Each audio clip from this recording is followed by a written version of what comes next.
যে কোনো মুহূর্তে বড় ধরনের হামলা চালাতে পারে হিজবুল্লাহ, এমন আতঙ্ক ছড়িয়েছে ইসরায়েলিদের মাঝে।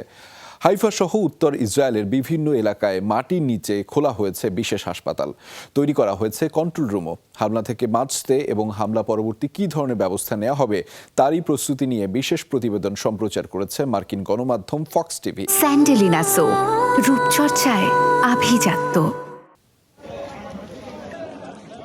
ইসরায়েলি হাসপাতাল রামবানে চলছে ভিন্ন রকমের ব্যস্ততা।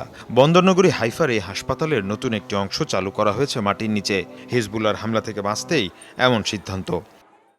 যে কোনো সময় হিজবুল্লাহর মিসাইল আঘাত হানতে পারে, এখানে অনেক ক্ষয়ক্ষতি হতে পারে, তাই আমরা এই ব্যবস্থা নিয়েছি। লেবানন সীমান্ত থেকে মাত্র 40 মাইল দূরে অবস্থিত বন্দরনগরী হাইফা।